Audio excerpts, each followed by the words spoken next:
اللهم صل وسلم على سيدنا محمد وعلى آل سيدنا محمد في كل لمحة ونفس بعدد كل معلوم لك. باب النهي عن سوء الظن بالمسلمين من غير ضرورة. Halaman 329.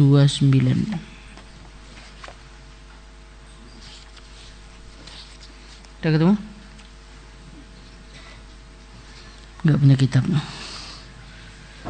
1573. Bismillahirrahmanirrahim. Babun nahyi an su'idh dhanni bil muslimin min ghairi darurah. Bab larangan dari buruk sangka kepada orang-orang Islam tanpa kondisi darurat. Qala Allah Ta'ala Ya ayyuhalladzina amanu ijtanibu katsiran minadh-dhanni inna ba'dadh-dhanni itsm. وعن أبي هريرة رضي الله عنه أن رسول الله صلى الله عليه وسلم belum diartikan. Ya ayyuhalladzina, hai orang-orang amanu yang beriman, ijtanibu, jauhilah kalian, katsiran yang banyak, minadh-dhanni dari persangkaan. Inna ba'dadh-dhanni itsam, sesungguhnya sebagian dari persangkaan itu dosa. Wala tajassasu wala yaghtab ba'dukum ba'dha, dan kalian jangan mencari kesalahan-kesalahan orang lain, menteliti-teliti kesalahan orang lain. Wala yaghtab, dan jangan saling menggunjing, ba'dukum, sebagian dari kalian, ba'dhan, kepada sebagian yang lain. وعن أبي هريرة رضي الله عنه أن رسول الله صلى الله عليه وسلم قال إياكم, jauhilah atas kalian, wadhanna, persangkaan. Persangkaan yang dikehendaki di sini adalah persangkaan buruk. Fa inna dhanna, maka sesungguhnya persangkaan buruk itu akdzabul hadithi, adalah pembicaraan yang paling bohong.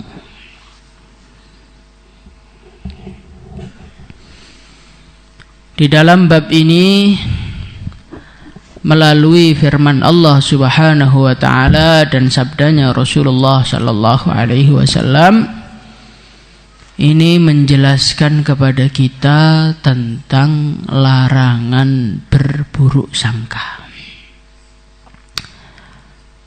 Buruk sangka ini adalah suatu perkara yang sangat-sangat buruk. Suatu perkara yang menimbulkan kerusakan di mana-mana. Suatu perkara yang memecah belah hubungan antar orang Islam, hubungan antar keluarga, hubungan antar suami istri, hubungan antara santri dengan gurunya, hubungan dengan siapapun, itu akan rusak ketika buruk sangka telah masuk di dalamnya. Maka dari itu Allah Subhanahu wa ta'ala memperingatkan kepada kita, ya ayyuhalladzina amanu ijtanibu katsiran minadh-dhann. Hai orang-orang yang beriman, jauhilah atas kalian katsiran minadh-dhanni, yang banyak dari persangkaan. Inna ba'dadh-dhanni itsam, karena sebagian persangkaan itu adalah dosa. Jadi persangkaan itu ada persangkaan baik, ada persangkaan buruk. Nah, kalau persangkaan buruk ini dosa. Al-Imam An-Nawawi rahimahullahu ta'ala, beliau menjelaskan, su'udh-dhanni haramun mithlul qaul. buruk sangka itu hukumnya haram, sebagaimana ngomong yang jelek itu juga haram, maka buruk sangka ini juga haram. Karena ini perkara yang sangat jelek sekali. Apalagi kalau buruk sangka itu diikuti, terus buruk sangka itu dituruti, maka akan menimbulkan keburukan-keburukan yang tidak ada habisnya. Dan ini biasanya banyak di kalangan perempuan. Zaman dulu, tapi kalau sekarang laki-laki perempuan sama aja. Ada temennya lewat nggak nyapa, langsung disuudoni itu. Ini orang sekarang kok sudah sombong sekali sih. Saya yang ada di sampingnya tidak dianggap sama sekali. Nah, itu suudzon itu. Nah. Ada temannya ngaji, persiapannya komplit. Ini ngaji, kata-katanya diperindah, ini riya ini. Itu suudzon. Nah. Ada temannya pakai baju yang bagus, ahli ilmu kok pakai perkara-perkara yang mewah, ini bertentangan dengan syariat ini. Ini suudzon ini. Nah ini kalau diikuti, dituruti, apa yang terjadi selanjutnya? Yang terjadi selanjutnya adalah kita ingin mencari-cari keburukan orang kita suudzoni ini. Anak ini kok menurut rasa hati saya, wah, pakai rasa hati segala ini. Ini kok ada nggak beresnya ini? Terjadi suatu persangkaan buruk dalam hati kamu tanpa dasar, hanya berdasarkan rasa. Ini kalau dituruti, apa yang terjadi? Yang terjadi adalah kita akan menjadi orang yang meneliti keburukan orang. Kita lihat, coba mau saya teliti ini. Biasanya perasaan hati saya ini nggak pernah salah kok, merasa wali lagi. Maka diteliti. Oh betul ini, indikasinya memang dia ini orang jahat. Setelah kita meneliti keburukan orang dan kita merasa perasaan kita betul, lanjutannya apa? Lanjutannya kita akan membicarakan keburukan orang tersebut. Jadi suudzon itu kalau diikuti, yang pertama menjadikan kita ingin lebih tahu mengenai dia, negatifnya bukan kebaikannya, keburukannya pengen lebih kita ketahui. Setelah keburukannya kita dapatkan, maka kita ekspos. Kita menjadi raja penggunjing dan ratu penggunjing di dunia. Di masjid ngunjing orang, nanti di pasar ngunjing orang, di kelas ngunjing orang, sampai ngaji loh ngunjing orang juga. Maka Allah Subhanahu wa taala di dalam ayat ini setelah memperingatkan orang untuk menjauhi persangkaan, Allah berfirman, wala tajassasu wala yaghtab ba'dukum ba'd. Apa hikmahnya Allah menceritakan mengenai tajassus dan ghibah setelah bercerita mengenai persangkaan buruk? Kenapa? Karena tajassus dengan ghibah ini adalah paket lanjutan dari orang yang berburuk sangka. Maka dari itu di dalam kehidupan kita usaha jangan suudzon kepada orang lain, insyaallah ya. Karena suudzon itu penyakit ya, suudzon itu penyakit. Nah, bagaimana caranya biar kita ini tidak suudzon? Pertama-tama kita harus mencari tahu suudzon itu sumbernya dari mana. Suudzon itu atau persangkaan buruk, pemikiran negatif, sudut pandang negatif, ini ada dua sumbernya. Ada sumber zahir dan ada sumber batin. Sumber zahirnya apa? Sumber zahirnya itu biasanya menurut penelitian kedokteran, negative thinking atau pemikiran, sudut pandang yang negatif itu muncul dari badan yang tidak sehat. Maka orang tuh kalau sakit perut atau sakit kepalanya, maka dia itu lebih menjadi orang yang berperasaan dibandingkan dengan orang yang sehat. Kalau orang sehat lihat orang nggak nyapa biasa aja, tapi kalau orang sakit lihat orang lewat nggak menyapa dia lebih sakit hati. Karena orang tuh kalau sakit energi negatifnya tuh lebih banyak dibandingkan energi positifnya. Maka kita ini kalau tidak ingin menjadi orang yang suka suudzon, harus dijaga kesehatannya. Insyaallah ya. Maka di Al-Fatah dilatih furusyah, biar kalian lari-lari dijemur siang-siang. Itu biar apa? Biar badannya sehat, akhirnya pikirannya nggak aneh-aneh. Kalau kalian tuh dekem aja di rumah, di kamar, makan tidur, maka nanti negatif tok isinya. Akhirnya menjadi majelis ghibah, menjadi majelis yang mencaci manusia, menggunjing manusia. Kemudian yang kedua kali, suudzon itu atau prasangka buruk ini adalah suatu waswatis syaitan, suatu bisian-bisian syaitan yang syaitan tanamkan di hati-hati manusia.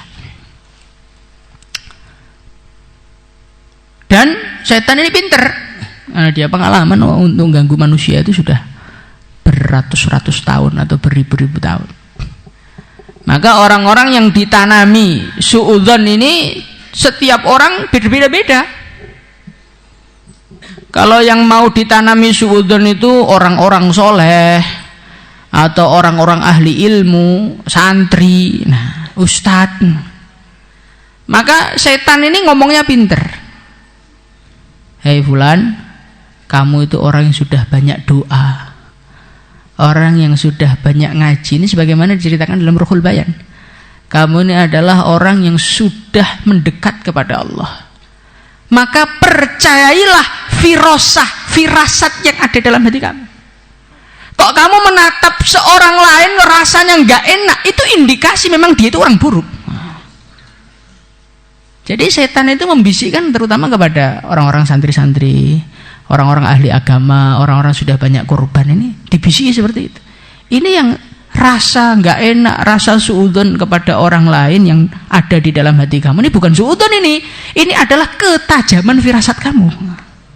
Maka ini jangan diabaikan. Ini firasat kamu, ini firasatnya orang soleh, ini firasatnya wali ini.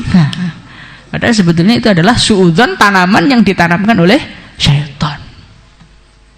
Nah, kalau orang-orang yang nggak ahli agama, orang-orang pinggir jalan tuh ya suudzon yang langsung gitu aja. Tapi kalau yang ahli ilmu ini suudzonnya lebih elegan gitu loh. Suudzonnya itu lebih rapi, lebih sopan, tapi sebetulnya sama.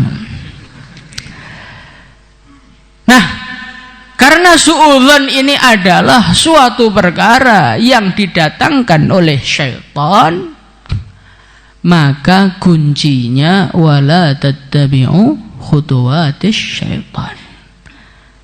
Prinsipnya adalah jangan kamu turuti dan jangan kamu ikuti. Tolaklah, rasa itu kamu tolak. Perasaan negatif itu kamu tolak. Dikatakan di dalam satu hadis, idza dzanantum bidzannis su' atau kama qala Rasulullah sallallahu alaihi wasallam, kalau kalian merasa berprasangka kepada orang lain dengan prasangka buruk, idza dzanantum fala tuhaqqiqu, kalau kalian itu mempunyai perasaan enggak enak, prasangka buruk dengan orang lain, fala tuhaqqiqu, maka perasaan itu jangan kamu nyatakan, jangan kamu tancapkan di dalam hati kamu, tapi tolaklah sekuat tenaga kamu. Karena biasanya orang tuh kalau perasaan buruk sangka itu ada, kok diiyakan, maka nanti akan melangkah untuk mencari-cari kebenaran perasaan saya ini benar apa tidak, dan itu sudah salah gitu. Maka ketika ada perasaan buruk sangka masuk dalam hati kamu, langsung kamu tolak. Tanamkan di dalam hati kamu, tidak. Orang Islam itu orang baik, bukan orang buruk. Sayyidina Ja'far As-Shadiq rahimahullahu ta'ala, beliau mengatakan, ketika di dalam hati saya ada rasa suudzon kepada orang Islam, maka saya akan cari 1 sampai 70 alasan untuk menolak suudzon tersebut. Ini penting nih. Kalau merasa buruk sangka dengan orang lain, maka saya datangkan 1 sampai 70 alasan biar alasan itu hilang biar suudzon itu hilang dari hati saya. Kalau kita kan enggak. Kita malah cari alasan-alasan untuk membenarkan suudzon kita. Kita tanya sama teman saya, itu fulan kok sekarang enggak berubah? Iya itu, malam itu jarang tidur. Oh pantas, makanya dalam hati saya kok enggak enak sama dia. Nah ini iblis ini. Maka idza dzanantum fala tuhaqqiqu. Kunci yang kedua, kamu tolak. Seburuk-buruknya orang iman itu masih ada kebaikannya. Maka dari itu, kamu ketika ada rasa suudzon di dalam hati kamu kepada orang Islam, datangkan alasan yang pertama. Alasan pertama masih menang suudzonnya, datangkan alasan kedua. Alasan kedua masih menang suudzon, terus sampai 70 alasan untuk mengalahkan suudzon ini. Kok dengan 70 alasan masih menang suudzonnya, katakan di dalam hati, mungkin dia punya alasan yang lain yang aku belum mampu untuk mencernanya. Nah, itu penting sekali, Kang. Penting sekali untuk menolak suudzon, itu penting sekali. Apalagi kalau suudzon tersebut datang kepada kita yang ditujukan kepada orang-orang soleh. Loh, ini lebih bahaya lagi. Kepada orang-orang yang dekat kepada Allah, kepada orang-orang yang zahirnya ahli agama, kepada orang-orang yang zahirnya ngaji, kepada orang-orang yang zahirnya dihormati oleh umat Islam. Wah, ini suudzon kepada mereka itu bahaya sekali. Maka para ulama mengatakan dagingnya para ulama itu racun. Sehingga kita ini jangan sampai jatuh di dalam suudzon kepada orang-orang soleh. Insyaallah ya. Sampai seorang ulama dikatakan dalam Ruhul Bayan, beliau mengatakan suhbatul asyrar turithu husnadh-dhanni bil abror. Terkadangan, kata beliau, orang itu perlu berkumpul dengan orang-orang jelek. Supaya apa? Supaya husnudzon dengan orang-orang soleh. Maka kamu lihat dalam kehidupan ini, yang suudzon kepada orang-orang soleh itu siapa? Orang yang terlalu dekat dengan orang-orang soleh itu, yang khidmat tiap hari, nyiapkan makannya, itu biasanya suudzon malah mereka itu. Karena nggak mungkin kan orang-orang soleh itu 24 jam soleh terusan juga. Nggak mungkin, kadang-kadang ada kekurangannya. Di saat itulah muncul suudzon dalam diri kita, keluarganya. Nah, itu biasanya seperti itu. Maka di mana-mana itu orang yang tidak bisa menghormati ulama siapa? Keluarganya. Karena mereka merasa dekat, ketika merasa dekat melihat kekurangannya, ketika melihat kekurangannya muncul suudzon. Maka dari itu perlu jaga jarak juga dengan orang-orang soleh, supaya kita ini husnudzon kepada mereka. Karena orang itu kalau tidak terlihat, yang kita rasakan itu kebaikannya. Tapi kalau kita duduk tiap hari, itu kadang-kadang yang tampak malah keburukannya. Saking para ulama itu pengennya orang itu nggak husnudzon dengan orang soleh, itu sampai dengan cara, wes lebih baik menjauh aja daripada dekat malah jadi masalah. Kemudian yang ketiga, sebagaimana saya katakan tadi, bahwasannya suudzon itu berasal dari syaitan, dan syaitan itu kalah dengan orang yang berlindung kepada Allah, orang yang taat kepada Allah. Maka ketika di dalam hati kita ada rasa suudzon kepada orang lain, obatnya bagaimana? Tingkatkan ketakwaan kepada Allah. Tingkatkan istighfar, tingkatkan nangis kepada Allah, tingkatkan baca Quran, tingkatkan membaca doa, tingkatkan zikir. Lah syaitan ini akan menyingkir dari orang-orang yang mendekat kepada Allah. Orang itu kalau sudah tenggelam kepada zikrullah, tenggelam kepada cinta kepada Allah, yang gak sempat loh memperhatikan manusia, itu gak sempat. Orang kalau sudah sampai tingkatan fana itu makhluk hilang, bagaimana dia mau suudzon sama makhluk? Loh, makhluk itu udah hilang dari pandangannya. Kita bisa suudzon sama manusia itu karena kita ini belum dekat sama Allah, belum sibuk sama Allah, masih sibuk ngelihat sana, sibuk ngelihat sini, sibuk membicarakan sana, sibuk membicarakan sini. Akhirnya suudzon itu selalu muncul dalam hati kita. Maka bagaimana kita usaha meningkatkan ketakwaan kita kepada Allah, insyaallah ya.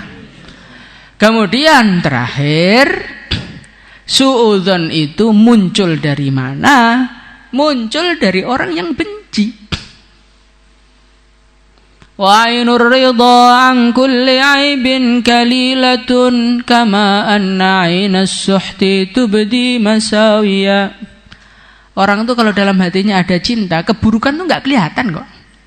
Lah kalau keburukan nggak kelihatan, ya kita nggak akan suudzon. Tapi kalau orang itu dasarnya sudah benci, maka kebaikan itu disuudzoni. Ngaji Quran dikatakan riya, sedekah dikatakan pamer, ceramah dikatakan memperindah bahasa, dan itu bid'ah, wes repot. Jadi orang itu kalau matanya itu sudah dipasang mata benci, maka semua kebaikan jadi tampak jelek, sehingga itu semua kamu jadikan alasan untuk suudzon sama orang. Maka kita ini harus menebar mahabbah, harus menebar rasa cinta kepada semua orang Islam. Siapapun dia, dari manapun dia, asalnya mana, itu kita nggak peduli. Anta muslim, fa anta akhi. Kamu muslim berarti kamu adalah saudaraku yang aku punya kewajiban untuk mencintaimu. Nah, orang itu kalau sudah dipenuhi cinta, maka keburukan itu langsung menjadi buram di mata kita, sehingga semua umat Islam jadi tampak baik di mata kita. Insyaallah ya. Jadi kita ini jangan ada rasa benci sama umat Islam. Allah aja cinta sama orang Islam kok. Nggak mungkin ada orang Allah benci kemudian Allah kasih iman sama dia, itu nggak mungkin. Allah kok kasih iman sama dia dengan segala kekurangan dia, itu berarti Allah ada cinta sama dia. Lah Allah aja cinta kok kita membenci, alasannya apa? Gitu loh. Nah kalau kita sudah merasakan itu, kita tidak akan berani membenci orang Islam siapapun dia. Ketika kita tidak membenci, kita penuhi hati kita dengan cinta, maka yang muncul adalah husnudzon dengan orang iman. Maka bagaimana kita belajar husnudzon? Jangan suka suudzon. Insyaallah ya. Husnudzon itu salah tetap dapat pahala.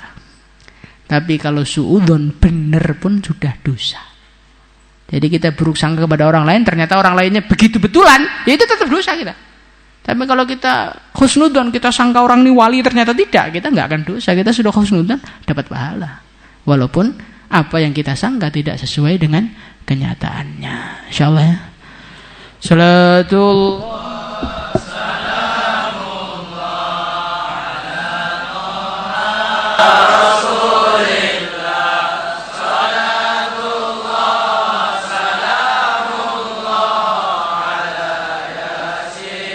Amin.